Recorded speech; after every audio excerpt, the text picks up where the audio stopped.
Yup, we're on, and this is not a tutorial, as the title says. It's just I found this book, I found the title interesting, so I'm giving it a try uh, while live streaming because why not? I have the technology.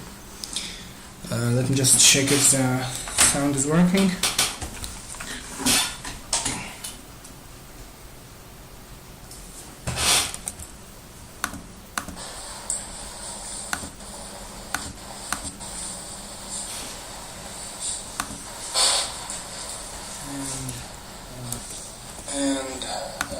Yep. As not a tutorial, I need to lower the volume a bit so I can remove this noise.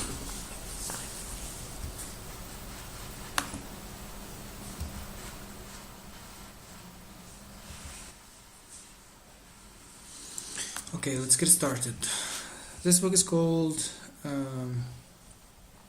Python Architecture Patterns, Master API Design, Event-Driven Structures, and Package Management in Python. I guess that's kind of advanced. So I was trying to learn design patterns. I just wanted some book. I found this one. I don't know if this is, I have no idea what design patterns are, to be honest. So let me see what this book is about.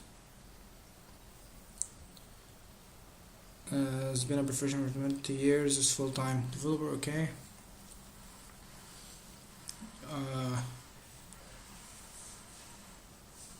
What this book is for: Introduction, Part 1 Design,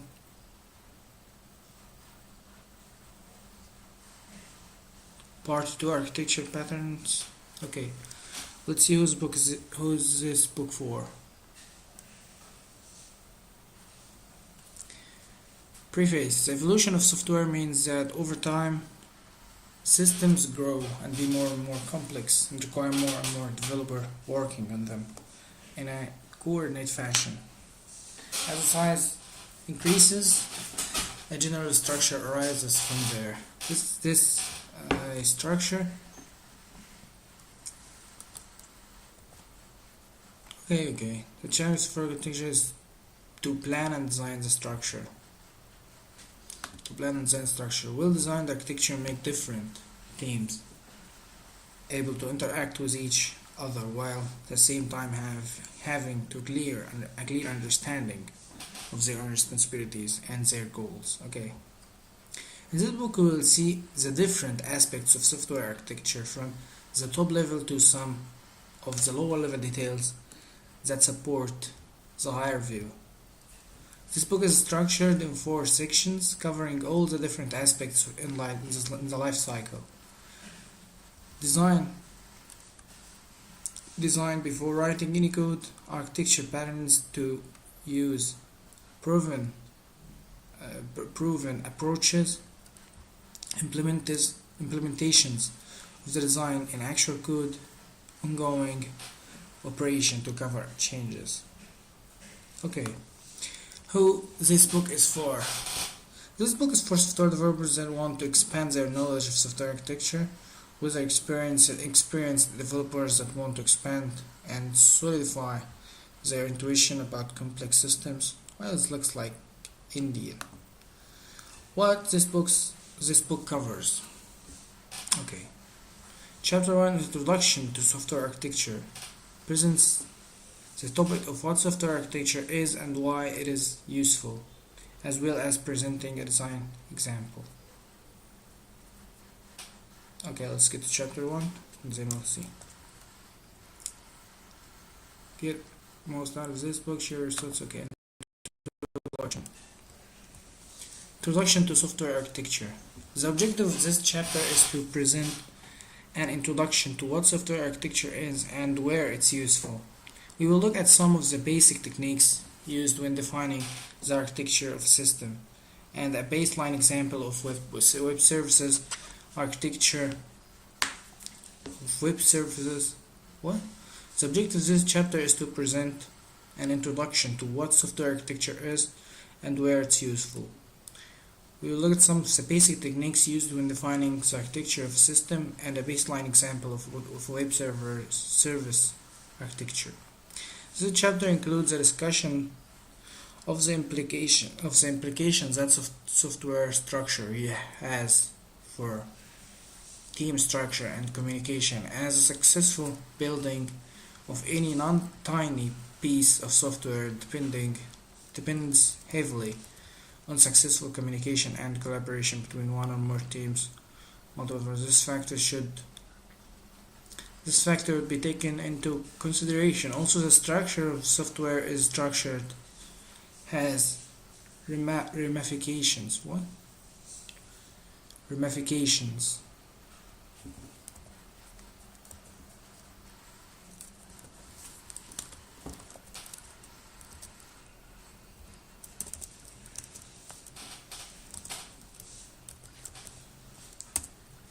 Ramifications. Ramifications for security.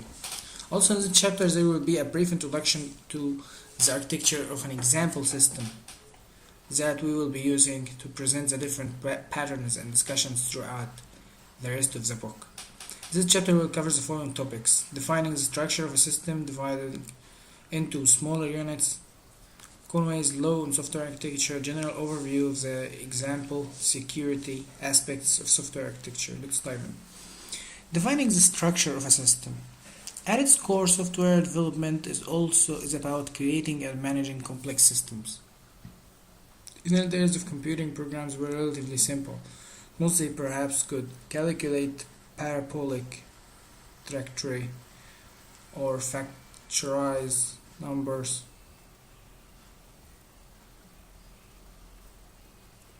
Parabolic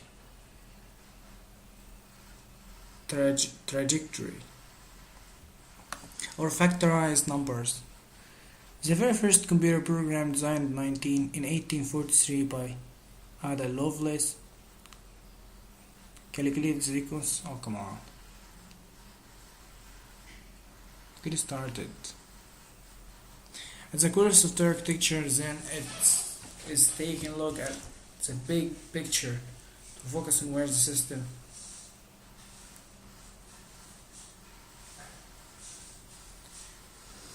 the consideration for software architecture can be quite numerous, and there needs to be a balance between them. Some examples may include business vision. Okay.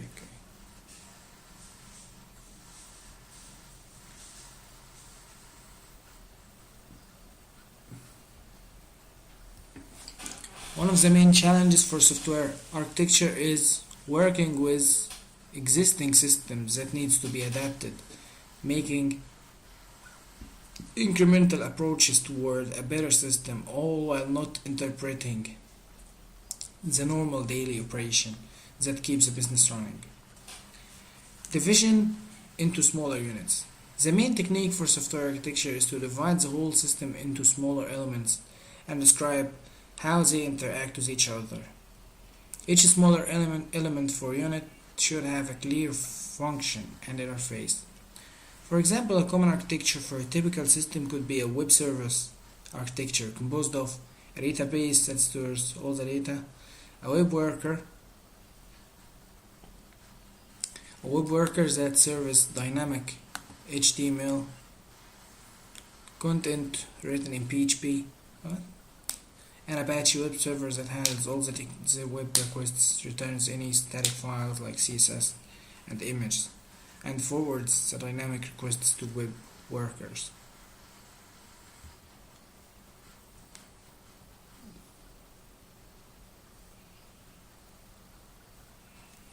This architecture and tech stack has been extremely popular since the early 2000s and was called LAMP, an acronym made from different open source projects involved: Linux as an operating system, Apache, MySQL, and PHP. Nowadays, the techniques can be swapped for equivalent ones, like using PostgreSQL instead of MySQL, or Nginx instead of Apache, but still using the LAMP name. The LAMP architecture can be considered the default starting point when designing a web-based client-server system using HTTP, creating a solid and proven foundation to start building a more complex system. As you can see, every different element has a distinct function in the system. They interact with each other in clearly defined ways. This is known as single responsibility principle. When presented with new features, most use cases will fall clearly within one of the elements of the system. Any style changes will be handled by the web server and dynamic changes by the web worker.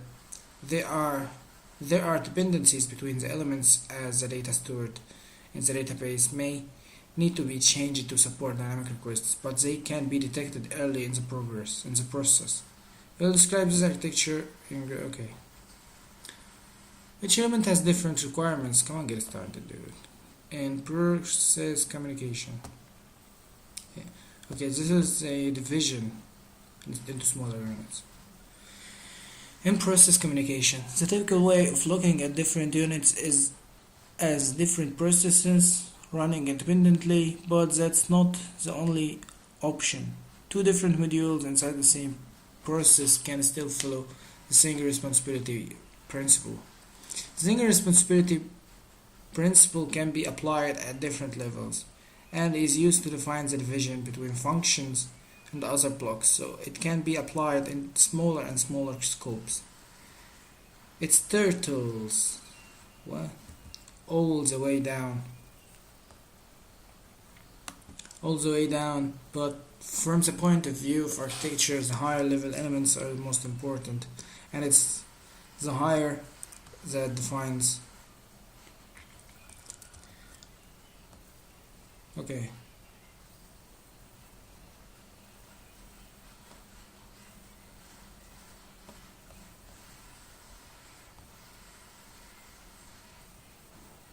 In this book we will be using an application as an example to demonstrate the different elements of patterns presented. This application will be simple but divided into different elements for demonstration purposes. The full code, for example, is available at GitHub. Different parts of it will be presented in the different chapters. The example is written in Python using well-known frameworks and modules. The example application is a web application for micro-blogging, very similar to Twitter. In essence, users will write short text messages that will be available to for other users to read. The architecture for example system is described in this diagram: task manager, database, HTML interface, RESTful API. It has the following higher level function elements: a public website in HTML that can be accessed, setting less functionality to login, logout, writing using a public RESTful API that allows the usage of other clients, mobile, JavaScript, and so on, instead of HTML site. This will authenticate to users using OAuth and perform actions similar to the website. The two elements, while distinct, will be made into a single application as shown in the diagram. The front-facing part, this application will include a web server, as we saw the LAMP architecture description,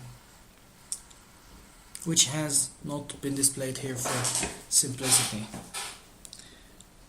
A task manager that will execute event-driven tasks. We will add periodic tasks that will calculate daily statistics and send email notifications to users.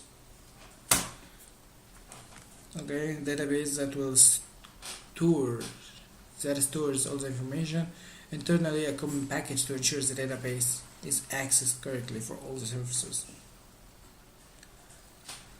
Security aspects of software. An important element to take into consideration when creating an architecture is the security requirements. Not every application is the same, so some can be more relaxed in the aspect than others. For example, a banking application needs to be 100 times more secure than, say, an internet forum for discussing cats. The most common example of this is the storage of passwords. The most naive approach to passwords is to store them in plain text associating with username, email address, say, in file or database table. When users tries to log in, receive the input.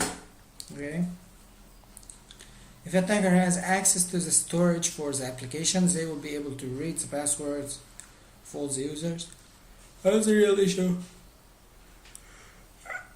is insider threats, workers who have legitimate access to the system but copy data. The password itself is not stored, and instead a cryptographic hash for the password is stored. This applies a mathematical function for the password and generates a replicable sequence of bits, but the reverse operation is computationally very difficult.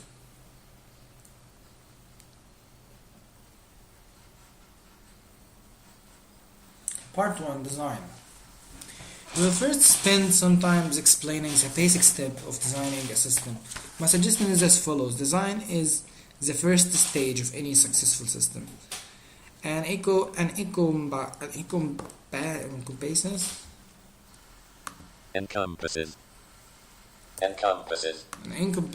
everything that you work on before you begin implementation. In this section, we will focus on the general principles and core aspects of each element of the system. Two main core elements should be at the forefront. The two main core elements should be at the forefront when designing each part of the system: the interface, or how the elements of the system connects to the rest of data storage, and data storage. The element stores information that can be retrieved later. Both are critical. The interface defines what the system is and its functionality from the point of view of any user. A well-designed interface hides the implementation's details and provides some abstraction that allow for a consistent and comprehensive way of performing actions. The heart of virtuality, every successful working system is data. This is where the value of the system lies. Any seasoned engineer will tell you that an organization can reconstruct a system when the data is available.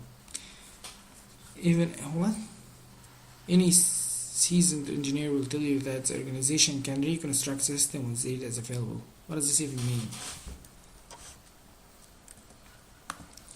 Even if the code that produced it is lost, rather than recover from a total loss of the data, even if the application code is available. The storage of data is then the core of the system. There are many options we can choose from when it comes to storing our data. What kind of database storing data? Traditional way using raw access to database, typically in plain SQL statements. It's not the most efficient option, but it's prone to problems.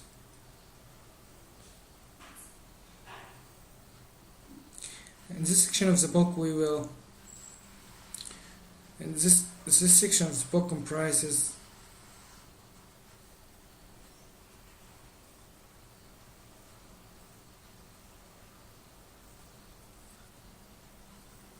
the following chapters: API design, describing how to create useful yet flexible interfaces, and data modeling, with different ways of handling and representing data to ensure that this critical aspect is well through from the outset.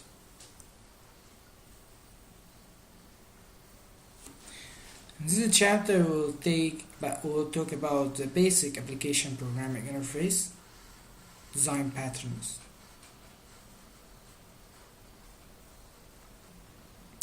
We will see how to start our design by defining useful abstractions that will create the foundation for the design.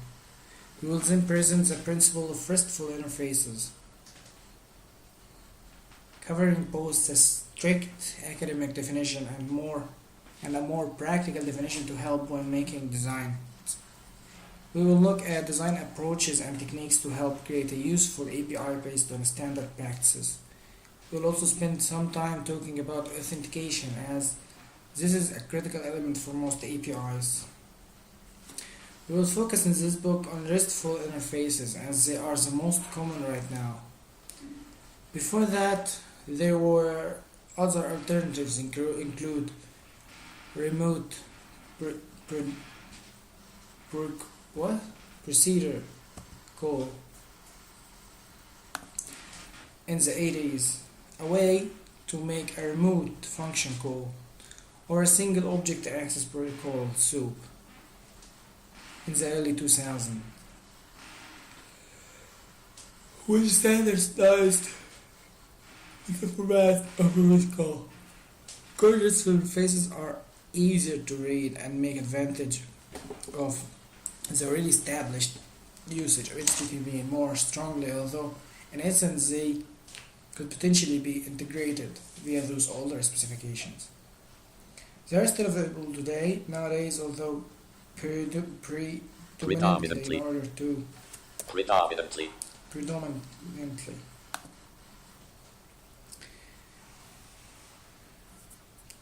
In this chapter we'll cover the following topics: abstractions, RESTful interfaces, authentication, versioning the API, front-end and back-end, HTML interfaces, designing the API, for example.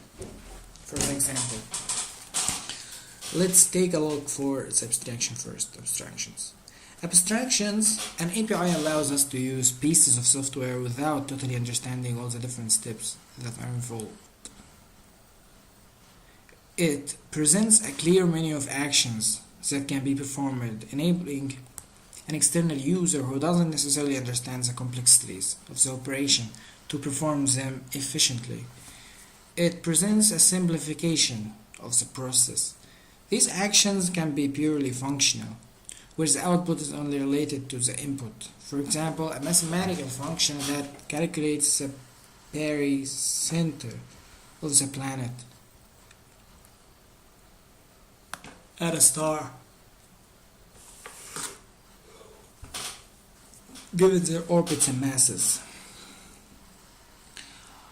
Alternatively, they can deal with state, as the same action repeated twice may have different effects. For example, retrieving the time in the system. Perhaps even a call allows the time zone of a computer to be set, and two subsequent calls to retrieve the time may return very different results.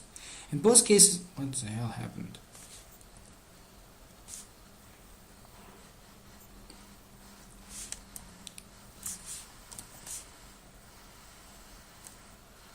In both cases, the APIs are defining abstractions, retrieving the time of the system in a single operation in simple enough, and perhaps the details of doing so are not so easy. It may involve reading in a certain way some pieces of hardware that keeps the track of time. Different hardware might report. Okay, fuck it. Hell, what's IL? Like, I don't know.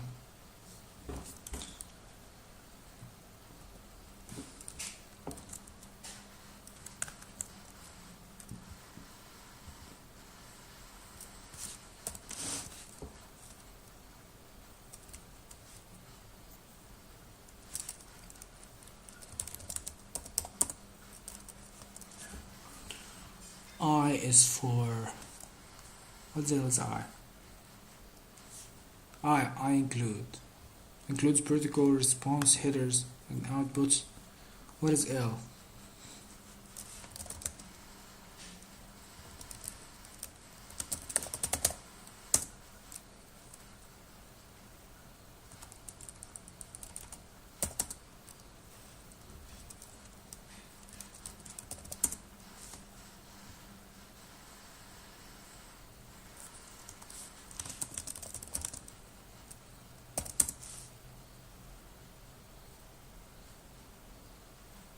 Location follows results. What does that even mean?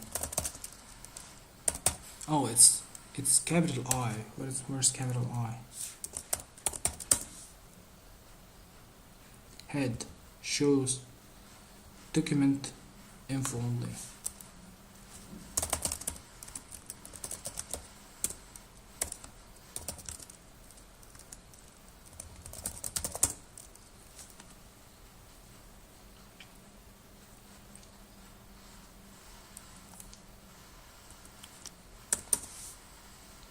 Oh.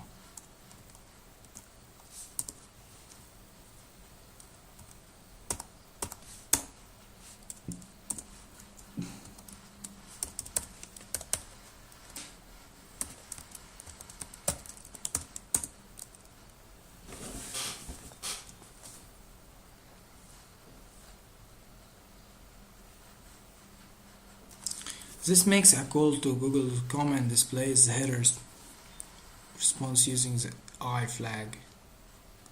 The L flag is added to automatically redirect any request. Making a remote connection to a server requires a lot of moving parts. DNS access to translate the server address to an actual IP address. The combination between post servers that are involving TCP protocol.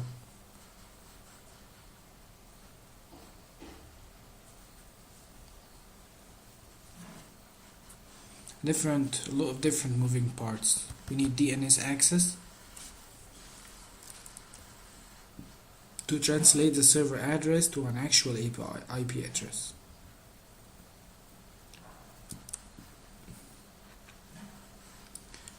The communication between both servers which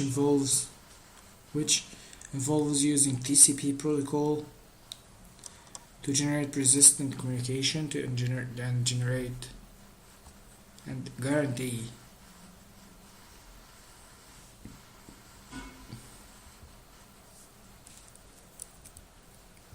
redirection based on the results from the first request as the server returns a code pointing to another URL.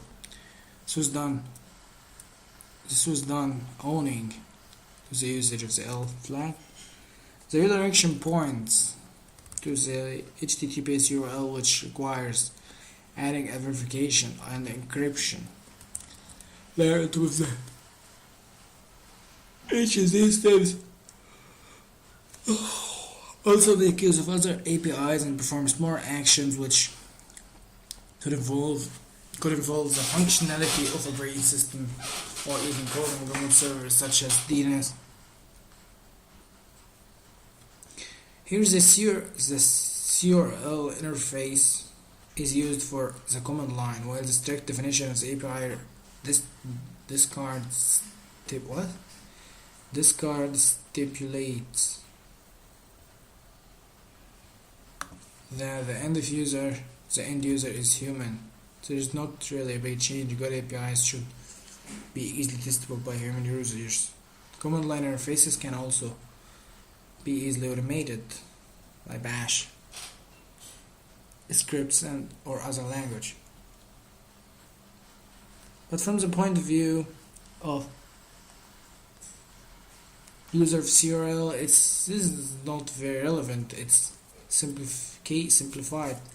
Where a single command line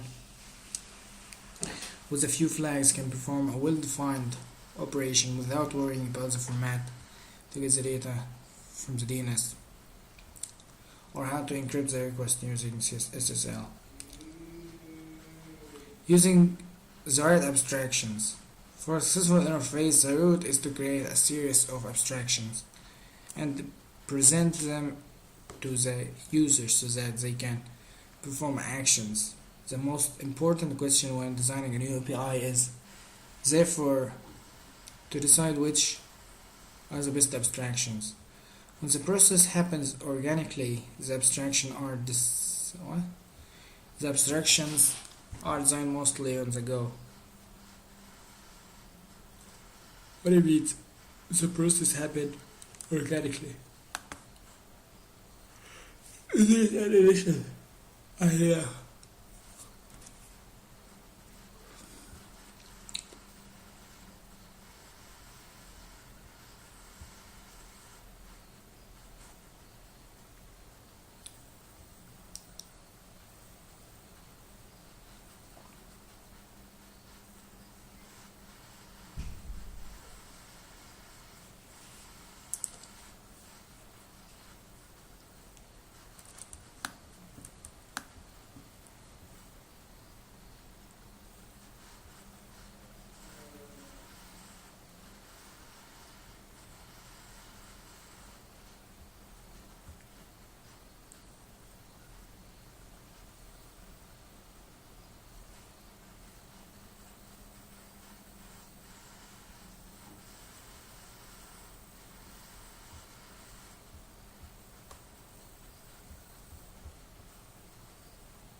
Okay, let's call it for today and we'll continue tomorrow.